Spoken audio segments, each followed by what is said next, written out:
घातांक के अंतर्गत हम एक और प्रश्न ले रहे हैं। प्रश्न हमारा इस प्रकार से दिया हुआ है कि 3 गुणे 9 की घात 1/2 भागे 9 की घात 3/2, ये हमारा प्रश्न दिया हुआ है। तो यहाँ पर हमको गुणा भाग इस तरह के चिन्ह का प्रयोग किया हुआ है इस व्यंजन में, तो हम इसमें बैडमास रूल का प्रयोग करेंगे। बैडमास रूल में क्या होता है, पहले ब्रैकेट कोष्टक को हल करते हैं, फिर एक्सपोनेंशियल भाग को हल करते हैं, फिर डिवाइड को हल करते हैं भाग को, फिर मल्टीप्लाई गुणा को हल करते हैं, फिर जोड़ते हैं और लास्ट में घटाते हैं। ठीक है, इस रूल का हम यहाँ पे उपयोग करेंगे। तो यहाँ पे हम सबसे पहले क्या करने जा रहे हैं, डिवीजन करने जा रहे हैं भाग का। ठीक है, तो ये हो जाएगा 9 1/2 ऋण 3/2। ये कहाँ से लिखा गया, तो घातांक के सूत्र से a की घात m बटे a की घात n हो, इसको लिखते हैं a की घात m ऋण n। जब आधार समान हो और भाग हो उनके बीच में, तो घात आपस में घट जाती है। इसका उपयोग करते हैं। फिर यहाँ पे हम लघुत्तम लेते हैं, ये मिलेगा 3 गुणे 9, लघुत्तम यहाँ पे नीचे 2 और 2 है तो 2 ही आएगा।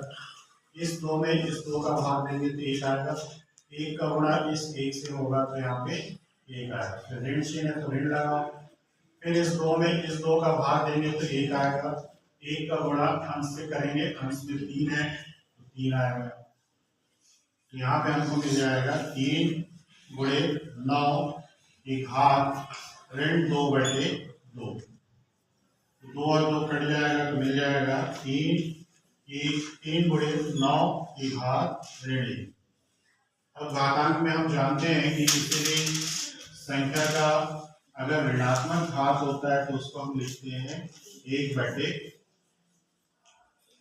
में लिखा जाता है। तो यहाँ पर कौन सा सूत्र उपयोग करेंगे, a की घात ऋण m है तो उसको लिखेंगे 1/a की घात m। उसी तरीके से यहाँ पर भी क्या होगा, m के जगह पे 1 है और ऋणात्मक घात है, आधार कितना है 9 है, इसको हम लिखेंगे 3 गुणे 1/9 और घात 1 है तो इसलिए हम इसको यहाँ पे नहीं लिखेंगे।